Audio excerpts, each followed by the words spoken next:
건강한 흙과 풍성한 수확, 칼슘과 유황 따로따로 주는 번거로움을 없앤 칼슘 유황 비료는 생산성과 당도, 향, 저장성은 높이고 각종 병충해 예방에 효과적입니다. 토양에 생명력을 넣어주는 뿌리생은 천연 유기산이 함유되어 뿌리 생육을 촉진하고 각종 병해균과 연작 피해를 줄여줍니다. 남해화학 칼슘 유황 비료와 뿌리생. 이젠 선택이 아닌 필수입니다. 여러분 안녕하십니까? NBS 뉴스 24입니다. 올해 쌀 생산량이 52년 만에 최저치를 기록했습니다. 유례없는 긴 장마와 태풍의 영향이 컸는데요. 실제로 단수가 급격하게 떨어진 것으로 조사됐습니다. 이에 쌀 시장도 요동치고 있는데요. 정부는 11월 중 양곡 수급안정위원회를 열어 수급 안정 방안을 결정할 예정입니다. 강창호 기자가 보도합니다. 올해는 역대 최악의 흉년으로 기억될 전망입니다. 통계청이 12일 발표한 2020년 쌀 생산량 조사 결과에 따르면 올해 쌀 생산량은 350만 7천 톤으로 지난해보다 6.4%, 23만 7천 톤 감소한 것으로 집계됐습니다. 1968년 320만 톤 이후 52년 만에 가장 적은 생산량을 기록한 겁니다. 올해 벼 재배 면적은 72만 6,432헥타르로 0.5% 감소한 데 그쳤으나 단위 면적당 생산량이 급감했습니다. 통계청 조사에 따르면 시바르당 생산량은 483kg으로 지난해보다 5.9%, 평년보다 8.9% 줄어들었습니다. 특히 강원도와 전라북도, 충청북도에서 쌀 생산량이 큰 폭으로 감소한 것으로 나타났습니다. 통계청은 역대 최장기간 이어진 장마와 태풍의 영향으로 강수량이 증가하면서 쌀이 제대로 익지 못한 영향이 컸다고 설명했습니다. 나달이 형성되는 시기에 장마가 계속됐고 나달이 익는 시기에 태풍과 저온 현상이 반복됐기 때문입니다. 올해 쌀 생산량이 52년 만에 최저를 다 나왔는데 아마 올해 7월달 봤을 때는 역사상 최장 장마의 영향이 가장 컸던 것으로 생각됩니다. 장마 기간이 길면서 벼가 익는 정도가 많이 좀 덜 익은 그런 피해들이 좀 이번에 좀 확인이 좀 되었습니다. 예. 하지만 현장에서는 올해 산 쌀 생산량이 통계청 조사 결과보다 더욱 큰 폭으로 줄었다고 말합니다. 가뜩이나 불확실성이 높은 쌀 시장의 혼란이 가중되고 있는 겁니다. 실질적으로 현장 농민들이 수확을 해본 결과 너무 현장하고는 안 맞는 수치다. 현장에서 느끼는 하락폭은 더 크다라고 하는 거고요. 이에 농림축산식품부는 시장 동향을 예의주시하며 올해 산 쌀 수급 관리에 만전을 기한다는 방침입니다. 그러며 올해 쌀 생산량 351만 톤은 밥쌀용 쌀 수요 291만 톤을 공급하기에 충분한 양이라고 설명했습니다. 한편 구체적인 쌀 수급 안정 방안은 11월 중 양곡 수급안정위원회의 논의를 거쳐 결정될 예정입니다. MBS 뉴스 강창호입니다. 기후의 변화로 우리나라에서도 아열대작물 재배가 빠르게 늘고 있습니다. 최근에는 중남부 내륙 지역에서도 재배가 활발히 이루어지고 있는 것으로 조사됐는데요. 전문가들은 아열대작물을 육성하기 위한 중장기적인 대책을 마련할 때라고 지적했습니다. 손현진 기자가 보도합니다. 경기 평택시에서 열대과일인 백향과를 재배해 연간 1억 원 이상의 소득을 올리는 정영현 씨. 최근에는 겨울 날씨가 따뜻해지면서 난방비가 크게 줄고 작물 수확 시기도 앞당겨져 수익이 점차 높아지고 있습니다. 난방비 같은 경우는 전년 대비해가지고 한 50%, 수확 시기 같은 경우는 전년에 비해서 한 90일 정도 가까이 땡긴 거죠. 전에는 이제 드셔보셨던 분들 위주로 주문이 많이 들어왔었고요. 요즘 이제 조금 바뀐 게 이렇게 선물 갖다가 주기 위해서 가족들 주기 위해서 하는 그런 주문이 색다르게 들어오고 있는 추세죠. 경기도 지역의 아열대 작물 재배 농가와 면적은 최근 7년 새 각각 3배가량 증가했습니다. 지구온난화 영향으로 아열대 기후대가 확대되면서 중부 지역에서도 아열대 작물 생산이 크게 늘고 있는 겁니다. 10여 년 전만 하더라도 제주도 지역을 중심으로 해서 아열대 작물이 재배가 되었었는데요. 지구온난화 현상이 계속 지속이 되면서 제주도 이외의 남부 지역이라든지 중북부 지역까지 아열대 작물이 확대되고 있는 추세입니다. 최근 농촌진흥청이 주요 아열대 과채류 20종의 재배 지역을 조사한 결과 전체의 80%가 중남부 내륙에서 재배되고 있는 것으로 나타났습니다. 조사 대상 작물의 전체 재배 면적은 약 314헥타르, 3년 뒤에는 국내 아열대 작물 재배 면적이 1000헥타르 이상으로 늘어날 것이라는 게 농진청의 설명입니다. 기후변화와 국내 수요 증가에 따라 아열대 작물 보급이 늘면서 국내 농가들은 이를 신소득 작목으로 주목하고 있습니다. 하지만 고부가가치에만 몰입해 아열대 작물 보급을 늘리는 건 위험성이 크다는 지적이 나옵니다. 특정 작물에 대한 재배 쏠림이나 시장 여건 변화 등으로 농가 경영이 오히려 악화할 수 있기 때문입니다. 전문가들은 기후변화에 발맞춰 아열대 작물을 육성하려면 생산과 판매, 시장성 등을 아우르는 큰 틀의 로드맵이 필요하다고 지적합니다. 추가 생산이 되게 되면 이제 가격이 또 하락할 수 있거든요. 앞으로 중장기적으로 예를 들면 아열대 작물에 대한 수요가 어떻게 될지 전망하는 연구가 더 좀 필요할 것 같고요. 생산 규모를 더 확대할 필요도 있다면 계획적으로 좀 할 필요가 있을 것 같긴 하는데. 아열대 작물이 안정적인 고소득 작목으로 자리매김하려면 중장기 종합대책을 수립하고 세부 실행 계획을 추진하는 정부 차원의 체계적인 노력이 뒷받침돼야 할 것으로 보입니다. MBS 뉴스 손여진입니다. 지방자치단체들이 조례를 통해 잇따라 가축 사육 제한 구역을 강화하는 움직임이 확산되고 있습니다. 하지만 상위법을 넘어서는 규제도 있어 축산단체가 명확한 법리 해석을 통해 공식 대응에 나서기로 했습니다. 김하은 기자입니다. 과도한 가축 사육 제한 구역 확대에 한돈협회가 공식 대응에 나서겠다고 밝혔습니다. 다수의 지자체들이 너나 할 것 없이 가축 사육 제한 구역을 확대하고 있어서입니다. 충남 서천군은 지난달 28일 강화된 기준을 담은 개정 조례안을 가결했습니다. 경남 김해시도 제한거리 확대와 축사의 개축과 재축을 제한하는 개정안을 최근 입법 예고했습니다. 가축 사육 제한 조례는 가축분뇨법 제8조에 근거해 지자체가 자율적으로 정할 수 있습니다. 하지만 현재 지자체 조례에서 설정한 제한 구역은 정부 권고안보다도 한층 더 강화하고 있는 추세입니다. 이에 대해 한돈협회는 가축 사육 제한 구역은 축산업계의 생존권이 달려있는 만큼 대응을 본격화한다는 방침입니다. 특히 가축분뇨법 제8조에는 주거밀집시설이나 상수원 보호구역 등 6가지 지역에 대해서만 제한할 수 있도록 명시돼 있음에도 불구하고 마을회관, 체육시설과 같이 상위법의 기준을 벗어나 과도한 규제를 두는 것은 문제가 있다고 보고 적극적으로 대응할 것이라고 밝혔습니다. 전국에 있는 조례를 다 찾아봤어요. 그래서 정리를 해서 얼만큼 제한되고 있는지를 일단 파악을 해봤고, 그다음에 지금 현재 제한되고 있는 사항들이 상위법을 위반하는 사항들이 너무 많아요. 현행법에 이것만 제한할 수 있다는 법리 검토 의견을 받아서 그거를 각 지자체에. 따라서 한돈협회는 앞으로 법무법인의 법리 검토를 통해 현행 법령에서 조례로 정할 수 있는 사항과 없는 사항에 대해 명확한 유권 해석을 내리고 전국 지자체에 시정을 요구하기로 했습니다. MBS 뉴스 김하은입니다. 그동안 코로나19 탓에 학교 급식용 농산물을 생산하는 친환경 농가들의 어려움이 이만저만이 아니었습니다. 이렇게 어려운 상황 속에서 최근에는 서울 지역 학교 급식 종사자들이 파업을 예고하면서 농가들의 우려가 커지고 있는데요. 코로나19 장기화에 따른 중장기적 매뉴얼이 마련돼야 한다는 목소리가 나오고 있습니다. 김인경 기자가 보도합니다. 이달 초 초등학교 돌봄교실 전담사들이 1차 총파업을 한 데 이어 다음 주에는 서울 지역 학교 돌봄급식 종사자들이 파업을 예고하면서 친환경 농가의 파장이 일고 있습니다. 교육계에 따르면 서울학교 비정규직 연대회의는 서울시 교육청의 퇴직연금 제도 개선 등을 요구하며 오는 19일부터 20일까지 파업에 돌입할 계획입니다. 서울학비연대에는 돌봄 전담사와 급식 조리사, 영양사 등 11,000여 명이 속해 있습니다.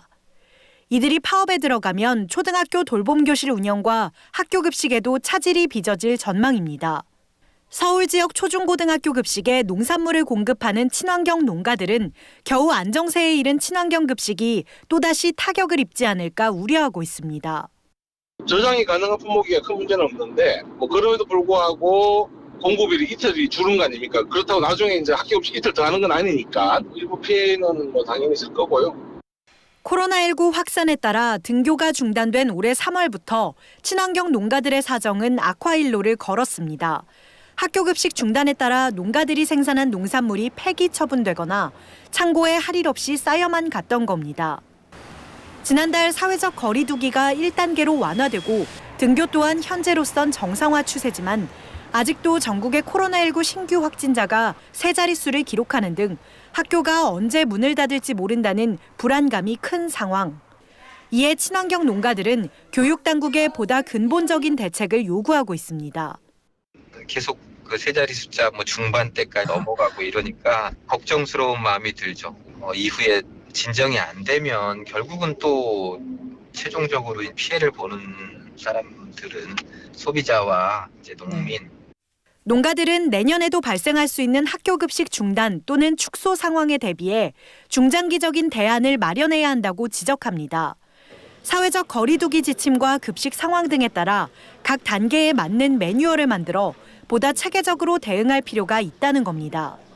예를 들면 등교가 중단된 경우 학생가정 농산물 꾸러미 지원 사업을 실시하거나 급식소에서 반찬을 만들어 가정에 배달하는 등 단계별 대응 방안을 마련하자는 겁니다. 거의 10개월 가까이 거쳐왔잖아요. 지금도 그게 작동되지 않는다고 하는 거는 문제가 크다. 책임을 방기하는 거 아니냐. 친환경 농가들은 이 문제와 관련한 컨트롤 타워가 명확하지 않다며 교육부와 농식품부, 광역지자체 등이 머리를 맞대고 방안을 마련해야 한다고 주문했습니다. NBS 뉴스 김인경입니다. 농촌의 보육시설이 줄면서 돌봄 공백은 점점 커져가고 있습니다. 아예 어린이집이 없는 지역도 급증하면서 농촌 지역 학부모들은 아이를 데리고 돌아다녀야 하는 보육 난민이 돼버렸는데요. 영유아 급감과 보육시설의 감소, 이 악순환을 해결하기 위해 농촌 보육 여건 개선 대책이 시급한 상황입니다. 남수지 기자입니다. 지난 1월 전북 산서면의 유일한 보육시설인 산서 어린이집이 폐원될 위기에 처했습니다. 농촌 어린이집에는 원화수가 11명 이상이어야 정부의 보조금 지원이 이루어지는데 산서면의 원생이 줄자 정부 보조금 지원이 끊길 상황이었기 때문입니다. 군에서 지방보조금을 지원한 덕에 급한 불은 껐지만 농촌 어린이집이 폐원 위기에 처한 건 산서면만의 이야기가 아닙니다. 면마다 보육시설이 한두 곳인데다가 그마저 사라지면 다른 지역으로 가야 하는데 교통이 불편해 그것도 쉽지 않습니다. 어린이집 폐원과 같은 농촌 보육 여건 악화는 농촌을 떠나게 하는 악순환으로 이어질 수밖에 없습니다. 국민의힘 김성교 의원이 농림축산식품부에서 받은 자료에 따르면 농촌 어린이집은 2015년에 8,216개, 2019년 7,458개로 집계됐습니다. 무려 758개의 어린이집이 문을 닫은 겁니다. 수치로 따져보면 9.2% 수준입니다. 농촌의 영아 수도 2015년에 45만 1,000명에서 2019년 38만 8천 명으로 4년 만에 약 14% 급감했습니다. 아예 어린이집이 없는 지역도 있습니다. 전국 어린이집 미설치 읍면 개수는 2015년 433개에서 2019년 476개로 불과 4년 만에 10% 증가했습니다. 특히 경남, 경북, 전북 지역은 미설치 읍면의 비율이 40%를 초과하여 그 상황이 아주 심각합니다. 아이들을 케어할 수 없는 기간이 충분히 없다면 돌봄 공백이 생길 수밖에 없습니다. 김성교 의원은 어린이집 폐원은 전국 농어촌 공공보육에 대한 문제인 만큼 국공립 어린이집을 신설하는 등 농촌 특수성에 맞춘 현실적인 대책이 필요하다고 꼬집었습니다. 과감한 지원을 해서 폐원을 방지해야 합니다. 보육시설이 없는 지역에 국공립 어린이집 신설을, 또 소규모 어린이집 형식의 농촌 공동 아이돌봄 센터와 주말에도 보육 수요가 높은 농번기에 영농에 종사할 수 있도록 아이 돌봄방과 같은 농촌 특화 서비스를 확대해서 이를 적극하려는 것이. 아이가 적은 농촌에 산다는 이유로 공공보육을 보장받지 못하고 있는 현실. 농촌 돌봄 공백을 해결할 수 있도록 정부가 나서야 할 때입니다. MBS 뉴스 남수지입니다. 다음은 간추린 뉴스입니다. 경상북도는 올해 10월 기준 지역 농식품 수출액이 전년 동기 대비 24.8% 증가한 5억 3,968만 달러를 기록했다고 최근 밝혔습니다. 이는 2017년 처음으로 5억 달러를 달성한 이래 최고 실적입니다. 품목별 증가율은 포도 70.6%, 건조감 58%, 김치 6.7% 등입니다. 또 관계자는 해외 상설 안테나숍 등을 활용해 경북 농식품 인지도를 높이고 스타 품목 발굴과 온라인 수출 상담회 등을 추진해 경쟁력을 높여나가겠다고 밝혔습니다. 농협은 12일 전남 해남군의 고령 농업인 농가를 찾아 사랑의 집 고치기 봉사활동을 실시했습니다. 사랑의 집 고치기는 건축, 전기, 기계 등 전문 기술을 보유한 농협 직원들이 매달 전국을 순회하며 실시하는 봉사활동으로 현재까지 758가구에 새 보금자리를 마련해줬습니다. 이날 봉사활동에는 윤재갑 더불어민주당 의원, 명현관 해남군수, 이성희 농협중앙회장 등이 참석해 컴퓨터와 에어컨, 방역용품과 생활용품을 농가와 해남군 용지마을 회관에 기증했습니다. 이성희 농협중앙회장은 농업인 복지 증진과 지역사회 발전을 위한 활동으로 함께하는 농협을 구현해 나가겠다고 말했습니다. 충청북도와 괴산군은 오는 2022년 개최 예정인 세계 유기농 산업 엑스포가 국제 행사로 치러지도록 지원해달라고 정부에 건의했습니다. 이차영 괴산군수는 이달 중 국제 행사 승인을 받지 못하면 기재부의 내년 예산 지원을 못 받게 돼 엑스포 준비에 차질을 빚게 된다며 세계 유기농 산업을 선도하기 위한 엑스포인 만큼 국제 행사 승인을 받을 수 있도록 지원해달라고 말했습니다. 전국 먹거리연대, 전국 친환경 농업인 연합회가 12일 기후위기로 인한 농업 피해 근본 대책을 촉구하는 기자회견을 국회 정문 앞에서 개최했습니다.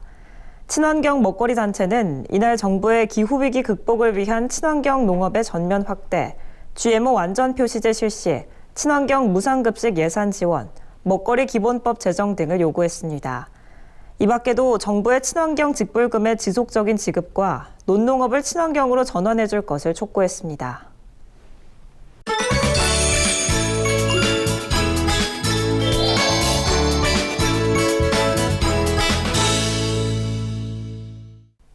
우리 농산물의 숨은 효능과 건강 정보를 전해드리는 건강톡톡, 알고 먹는 우리 농산물 시간입니다.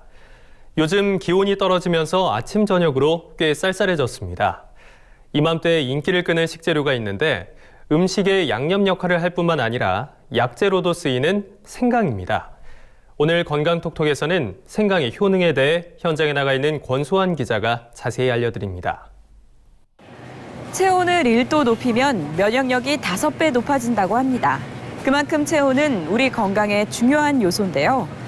이 생강은 체온을 끌어올려 몸을 따뜻하게 하는 효능이 있습니다. 생강의 매운맛을 내는 진저롤과 쇼가올 성분은 체온을 끌어올릴 뿐 아니라 체내의 찬 기운을 배출하는 효능이 있습니다. 특히 이 두 성분은 강한 살균 작용으로 감기를 치료하는 데 도움을 주는데요. 항산화 효과뿐만 아니라 항암 효과도 뛰어납니다. 실제로 미국 미네소타 대학 연구팀은 생강의 주성분인 진저롤이 대장암 세포 증식을 억제하는 효능이 있다고 밝혔습니다. 생강은 항암과 살균 그리고 혈액순환에 탁월한 효능이 있습니다. 또한 체온을 올려주기 때문에 면역세포가 활성화해서 면역력을 높여줍니다. 특히 열을 가하면 이 성분의 효과가 더욱 높아지기 때문에 생강을 따뜻하게 해서 먹으면 아주 좋습니다. 생강은 해독작용을 통해 혈액을 맑게 해서 혈액순환에도 도움을 주는데요. 혈관벽에 쌓여있는 콜레스테롤을 체외로 배출해 성인병을 예방하는 데도 효과적입니다. 이 밖에도 생강에 들어있는 디아스타아제라는 단백질 분해 효소는 장운동을 촉진하고 소화 흡수를 돕습니다. 하지만 혈액순환 기능이 뛰어나기 때문에 자칫 지혈이 잘 안 될 수 있으므로 평소 아스피린이나 와파린 성분 등의 약을 복용하고 있다면 섭취에 주의해야 합니다.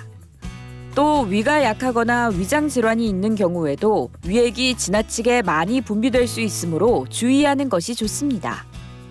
김장 담글 때 다져가지고 쓸 때도 있고 그거를 좀 많이 남을 때는 편으로 쓸어가지고 설탕에다 담가요. 그래 청을 만들어가지고 그거를 생선 요리할 때 그 편을 이렇게 넣으면은 아주 맛있어요. 편 자체도 맛있고 생강 그 요리도 아주 향기 돋고 그래요. 생강은 특유의 알싸한 맛과 향으로 소스나 차, 디저트 등 다양하게 활용되는데요. 이번에는 면역력 향상에 도움을 주는 꿀 생강청을 만들어 봅니다. 생강은 껍질을 벗겨 편으로 썰어둡니다. 소독한 유리병에 썰어놓은 생강을 담고 같은 양의 꿀을 넣은 다음 잘 섞어줍니다. 1주에서 2주 정도 숙성하면 다용도로 활용할 수 있는 생강청이 완성됩니다. 숙성된 생강청은 뜨거운 물을 부어 생강차로 즐기면 좋습니다. 울퉁불퉁한 모양 때문에 생강 껍질 까기가 어려웠다면 하루 정도 냉동실에 얼리는 것이 좋습니다. 얼린 생강을 물에 넣고 손으로 문지르면 껍질을 쉽게 제거할 수 있습니다. 지금까지 건강톡톡 알고 먹는 우리 농산물이었습니다. 저희가 준비한 소식은 여기까지입니다. NBS 뉴스 24 마칩니다. 함께해 주신 여러분 고맙습니다.